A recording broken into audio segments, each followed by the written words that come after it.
గౌరవ ముఖ్యమంత్రి గారి ఆదేశాల మేరకు డీసీపీ గారు అందరూ కలిసి సుమారుగా 1100 మందిని అక్కడ డిప్లాయ్ చేశాం. వాళ్ళు డిప్లాయ్ చేయడమే కాదు, ప్రతి ఒక్కరికి కూడా వాళ్ళకి అక్కడ బాడీ ఆన్ కెమెరాస్ కానీ, రోప్ పార్టీస్ కానీ, మళ్ళీ పబ్లిక్ అడ్రస్ సిస్టమ్స్ కానీ, డ్రోన్స్ కానీ, ఏరియల్ సర్వేలెన్సెస్ గురించి డ్రోన్స్ కానీ, ఫైర్ టెండర్స్ కానీ, అంబులెన్సెస్ కానీ, గ్యాస్ గన్స్ కానీ ఇవన్నీ కూడా పెట్టుకున్నాం. అంటే సాధారణంగా ఒక విఐపి వచ్చినప్పుడు ఎటువంటి ట్రీట్మెంట్ చేసుకుంటామో ఆ ట్రీట్మెంట్ అంతా కూడా ఒక సాధారణ ఒక పులివెందుల ఎమ్మెల్యేకి కూడా కేవలం ఎక్స్-సీఎం అనే కారణంతో మేము ఇవ్వడం కూడా జరిగింది. ఆ సంగతి కూడా మీరందరూ కూడా గమనించాలి. అదేవిధంగా సుమారుగా 7/4/2025 అంటే నిన్న ఇన్సిడెంట్ కన్నా మొన్న ఎస్పీ గారు చాలా క్లియర్గా కూర్చుని ఒక మీడియా ద్వారా వాళ్ళని పర్సనల్గా కూడా వైసీపీ నాయకుల్ని పిలిపించి ప్రాబ్లం ఎదురయ్యేటట్టుంది, ఎక్కువ మందిని మీరు మొబిలైజ్ చేయడం, వాట్సాప్స్లో కూడా ఇంతమంది రండి అంతమంది రండి, పోలీసులు కనుక మిమ్మల్ని అడ్డుకుంటే నడుచుకొని రండి లేకపోతే పరిగెత్తుకుంటూ రండి అని చెప్పి వాట్సాప్లో కూడా మెసేజ్లు చాలా మంది వైసీపీ నాయకులు రెచ్చగొట్టే ధోరణిలో అవన్నీ పెట్టారు. వాటి నేపథ్యంలో ఎస్పీ గారు కూడా అది చాలా నేరో రోడ్, పక్కన ఒక చెరువు ఉంది, ఒక పక్క చూస్తే కొన్ని 2-3 విలేజ్లు చాలా సెన్సిటివ్ విలేజెస్ ఉన్నాయి కాబట్టి అక్కడ మీరు వచ్చేటప్పుడు కూడా ఎక్కువ మందిని మొబిలైజ్ చేయడం కానీ, అదేవిధంగా కొంచెం అక్కడ లా అండ్ ఆర్డర్ సిచ్యువేషన్ని కొంచెం కంట్రోల్ చేయడం కానీ, అక్కడ సెక్యూరిటీ పర్పస్లో కూడా ఎక్కడ కూడా ఇబ్బంది లేకుండా పరిస్థితి చూసుకోవాలి, సెక్యూరిటీ పరంగా మేము చూసుకుంటాం, బ్యారికేడ్స్ అవి కూడా జాగ్రత్తగా చేసుకోవాల్సిన బాధ్యత మీది అని చెప్పి ఆ వైసీపీ నాయకులకి అందరికీ కూడా చాలా క్లియర్గా చెప్పారు.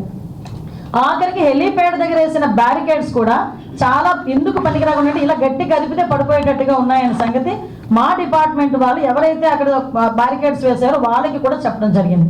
అంటే ఇక్కడ ఇవన్నీ ఒకసారి మనం అబ్జర్వ్ చేసుకుంటే డాట్ కనెక్ట్ చేసుకుంటే కావాలని అక్కడ ఒక సీన్ క్రియేట్ చేయడానికి, లా అండ్ ఆర్డర్ విషయంలో అక్కడ గవర్నమెంట్ ఫెయిల్ అయిందని చెప్పడానికి ఒక ముందస్తు ప్రణాళికను ఏర్పాటు చేసుకొని అక్కడ వైసీపీ నాయకులు కానీ ఎవరు ఆధ్వర్యంలో చేశారు, ఒక క్రిమినల్ పాలిటిక్స్లో ఉంటే ఎలాంటి ఆలోచనలతో ముందుకు వస్తారో అలాంటి ఆలోచన కలిగిన జగన్మోహన్ రెడ్డి ఆధ్వర్యంలో అక్కడున్న వైసీపీ నాయకులు కూడా యథా రాజా తదా ప్రజ అన్నట్టుగా వాళ్ళు చేసిన పరిస్థితి. హోంమంత్రి గారు మాట్లాడారు, 1100 మంది పోలీసుని వాడాం, డిప్లాయ్ చేశాం, హెలిప్యాడ్ దగ్గర ఆవిడ మాట్లాడుతూ అంటాం పులివెందుల ఎమ్మెల్యేకి 250 మంది హెలిప్యాడ్ దగ్గర పెట్టామని. మంత్రి గారు మీ ఎక్కసెక్కాలు ఎక్కువ రోజులున్నో నమ్ముకుని చంద్రబాబుని నమ్ముకుంటే మాడు బయలుపోద్ది, ఎప్పుడు పీకుతాడో మీది ఆల్రెడీ పవన్ కళ్యాణ్తో చెప్పించాడు. కాబట్టి మంచిగా సంస్కారవంతంగా పద్ధతిగా హుందాగా పదవులు వస్తూ ఉంటాయి పోతూ ఉంటాయి. హోంమంత్రి గారు పదవి వచ్చినప్పుడు హుందాగా ప్రవర్తించాలి.